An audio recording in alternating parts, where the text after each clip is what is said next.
அழகு பண்ணிக்கணும், அதிகமாக அழகு பண்ணிடக்கூடாது. அது ரிஷப ராசிக்காரர்களுக்கு அந்த ரொம்ப அழகு வெளியில் தெரியணும். மிதுன ராசிக்காரர் அப்படி இல்லை, கொஞ்சம் அழகு பண்ணிக்கணும், ஆனால் அது வெளியிலையும் தெரியணும், தெரியவும் கூடாது.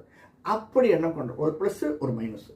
ரெண்டாவது பேசிக்காக இவங்களுக்கு வந்து என்னென்னா, அடுத்தவன் நம்ம கெடுக்காத வரைக்கும் நம்ம கெடுக்க மாட்டோம்.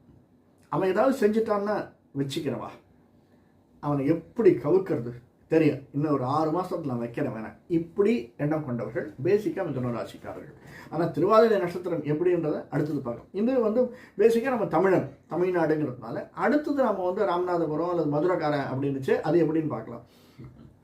இவர்களுக்கு என்ன ப்ளஸ் பாயிண்ட்னு வரைச்சு, இந்த மாதிரி இந்த நர்வஸ் சிஸ்டம் வீக்னஸ், சில வீக்னஸ் பாடியில் சில வீக்னஸ் இருக்கும். அது என்ன நர்வஸ் சிஸ்டம் வீக்னஸ்ஸு, இந்த காது சம்பந்தப்பட்ட லைட்டாக அதனுடைய வீக்னஸ்ஸு, நர்வஸ் சிஸ்டம் சொல்லிவிட்டு அதே மாதிரி கீழே வந்து பாதத்தில் ஏதோ ஒன்று, பாதமோ அல்லது பாதத்தில் நகங்களோ